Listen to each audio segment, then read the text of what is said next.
Today on Krista Paints a Masterpiece, we are going to go back, far, far back to the age of very voluptuous women and men who painted those very voluptuous women. I'm going to do Rembrandt.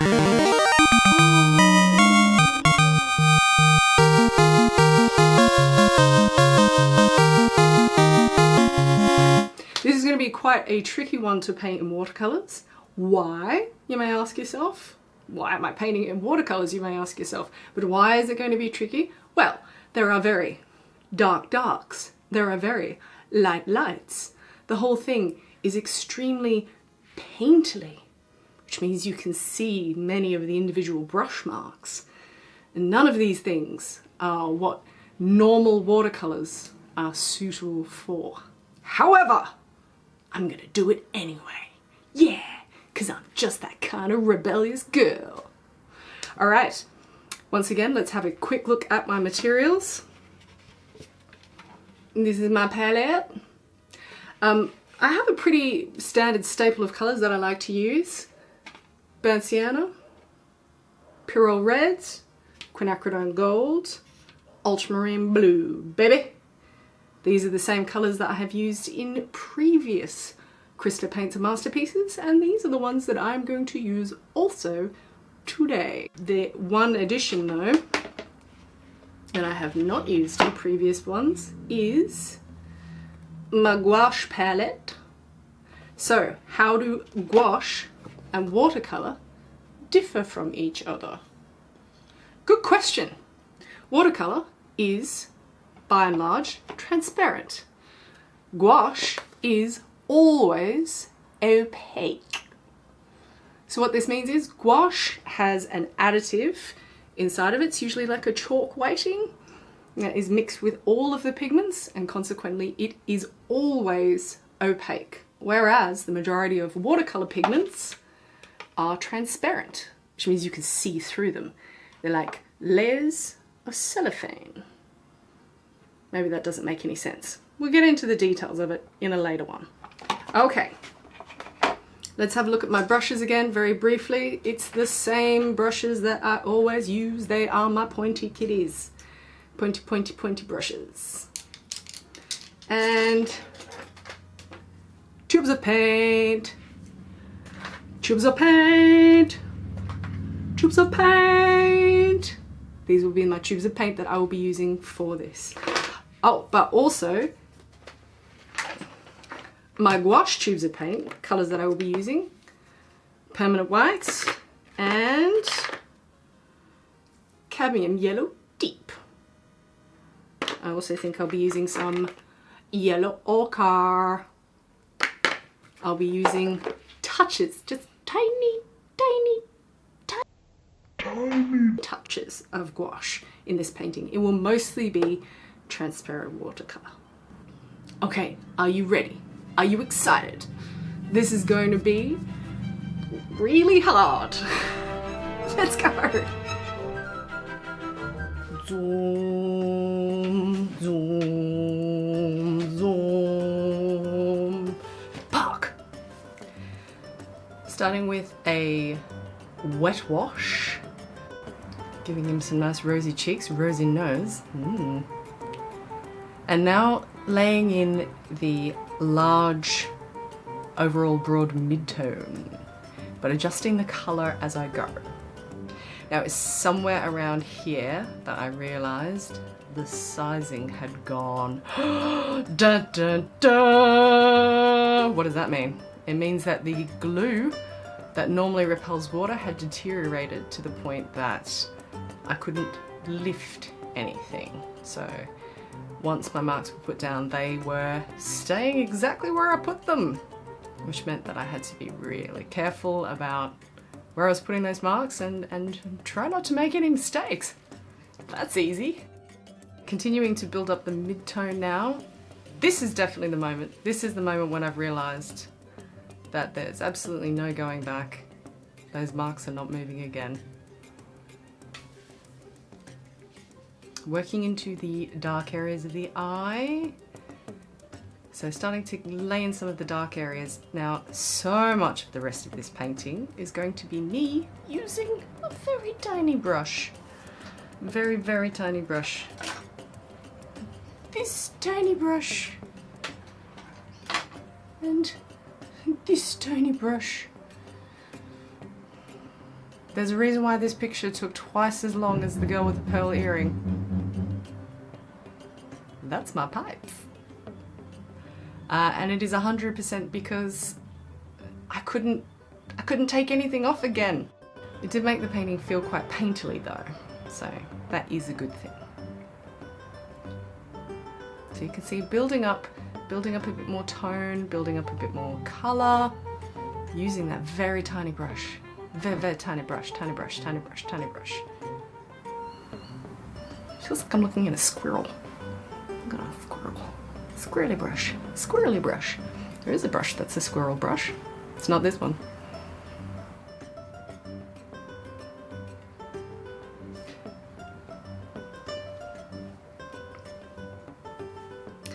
Now it's interesting at this stage seeing how much colour I'm really pumping into the flesh tone.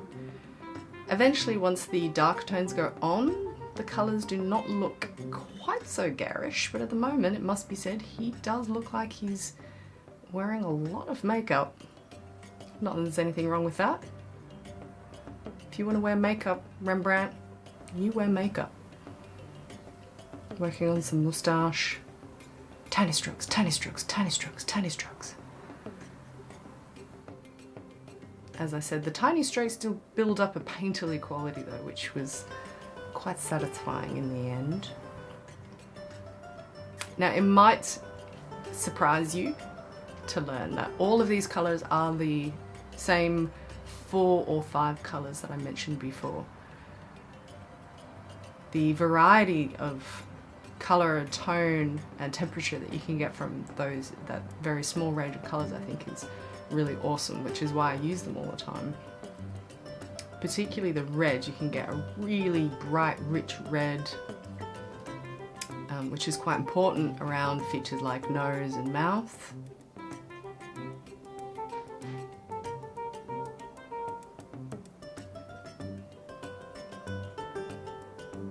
I'm continuing to build up the tone. And all the time just checking, making sure, is the nose in the right place? Is the mouth in the right place? Is there anything that needs adjusting? Oh yeah, I can't adjust anything. Just gonna have to put more tone in, move it that way, cover it over.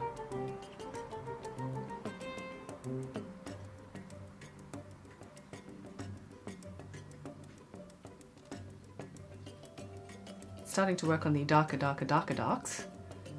So you have the highlights, and then the midtones, and then the darks, and then the darker darks, and then the very, very dark darks.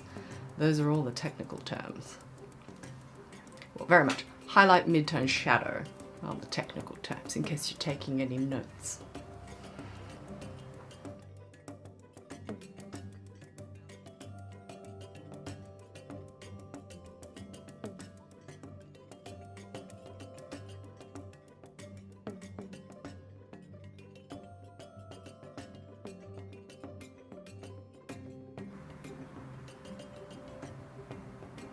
With a portrait like this, it would be nice to have kind of big, clean washes, clean areas of space that just have like a nice clean areas of space that have a nice kind of general tone or a wash, or let the watercolor move around and do its own thing. But as I mentioned, the sizing wasn't allowing that on this particular picture, so there are a lot of very small individual brush marks.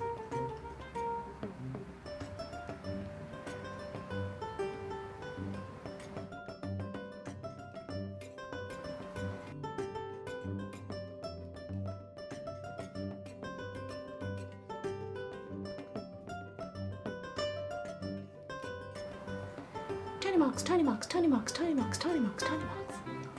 Oh, big brush. Come back with a big brush now.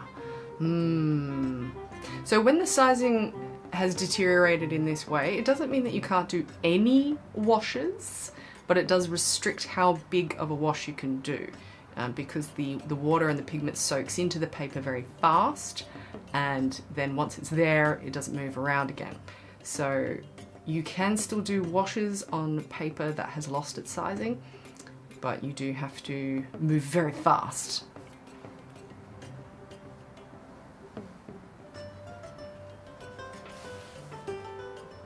Starting to work on the other eye now.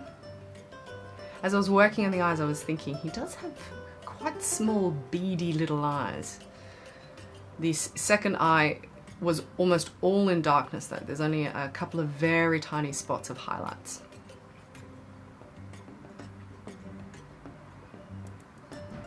Blending, blending, blending, blending, blending, blending.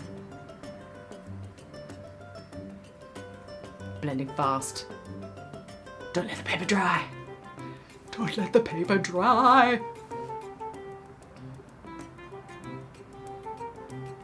Right now, this second area of shadow on the side of the face, I'm using that as an opportunity to start reshaping the side of the face. Elements of that were getting lost, certainly as I was putting the rest of the tone and colour on. At some stage around here, I think, I move the eye. So I have to try and lift it off a tiny little bit, which is very difficult, and very, very gently just persuade it to come lower. Just kind of tease it down the whole time.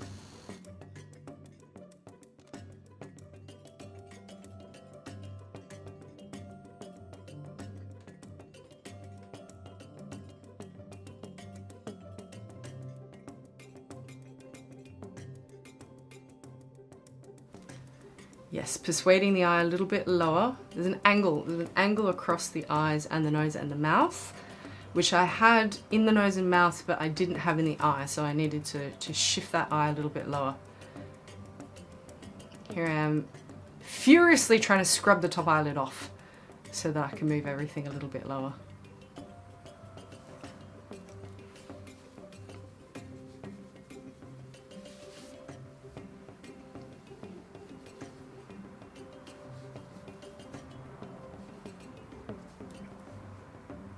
Every hair of every part of the eyebrow, every brush mark painstakingly applied.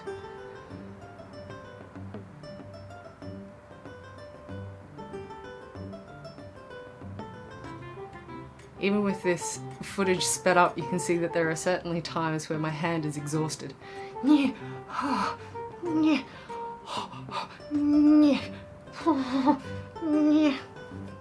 were many breaks for tea during this process.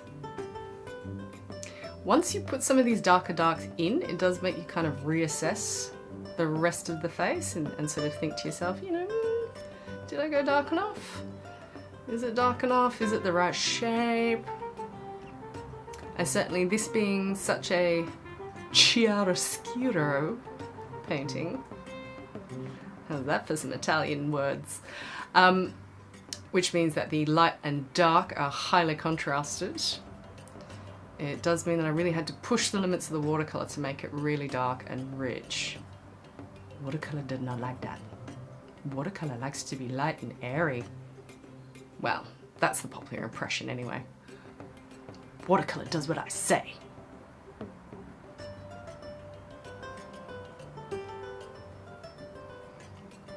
Now it's time for a big hat. Everyone loves a big hat. Oh, Rembrandt loved a big hat. You can see putting on the big hat, cutting around the face, and it does look cut out. So there's a lot of work that I'm going to have to do now to kind of soften the hat. Firstly here, soften the hat into the hair, and then eventually soften the side of the face into the hat as well. It's also an opportunity to reshape the top of the head. There was, again, another kind of angle going across the top of the brow. Bringing it in darker and darker and darker.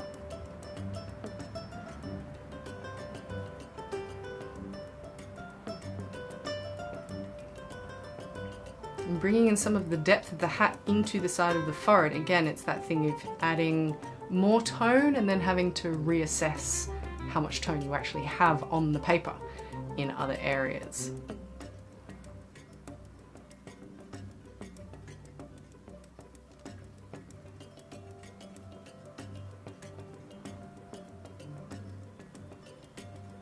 I would rock the heck out of that hat, tell you what.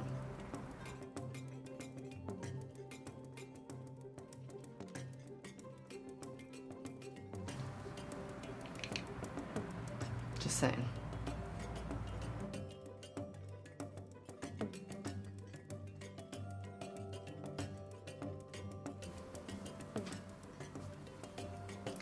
Starting to work a little bit on the clothing now, and adding a little bit more tone to the underside of the chin, getting a little bit of reflected light into the underside of the chin as well. And as with a lot of other areas, there's a fair amount of cutting out and reshaping, using the darker areas to kind of cut out and reshape. That popped collar is a strong look, Rembrandt. Very strong. See how much the hat has dried blue now? This is not a lighting issue. This is because watercolor always dries lighter, and that a lot of that richness, that really dark richness, gets lost as it dries. So there will need to be at least one more layer.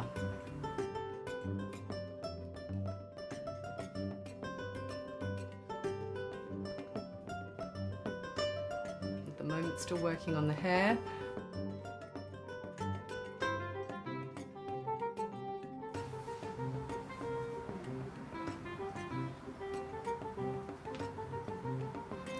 Sometimes I'm just wiping a wet brush over the top of my picture. Just hoping it'll soften. It won't soften. Much darker in the hat. I knew it'd have to go darker. I knew it. Now the background needs to go darker as well. Everything needs to go darker. Get that popped collar darker.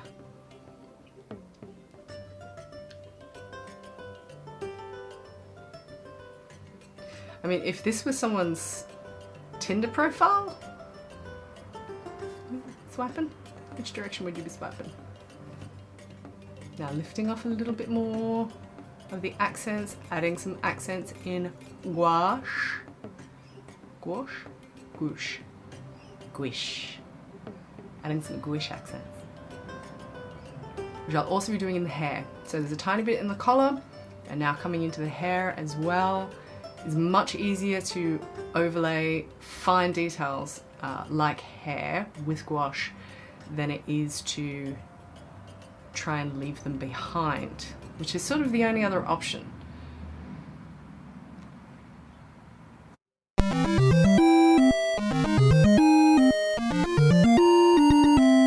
Phooey! Oh, I got a proper sweat on from that. I tell you what, that was quite a complicated and quite a long painting to do. But let's have a look and relive the magic. Oh, oh yeah, look at that. Hang on, get the pose. You can see the resemblance.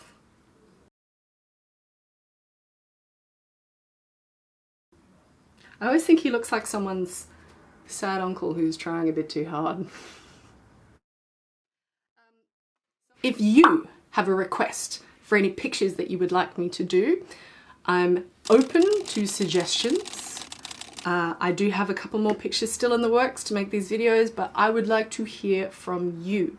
I can do any style, any subject, that's not true, but I can do quite a few things. And I particularly love doing portraits, so if you've got a favorite portrait that you would love to see me do in watercolor, please get in touch, like, subscribe, let me know how things are going. And I hope you enjoyed this video. Okay, bye!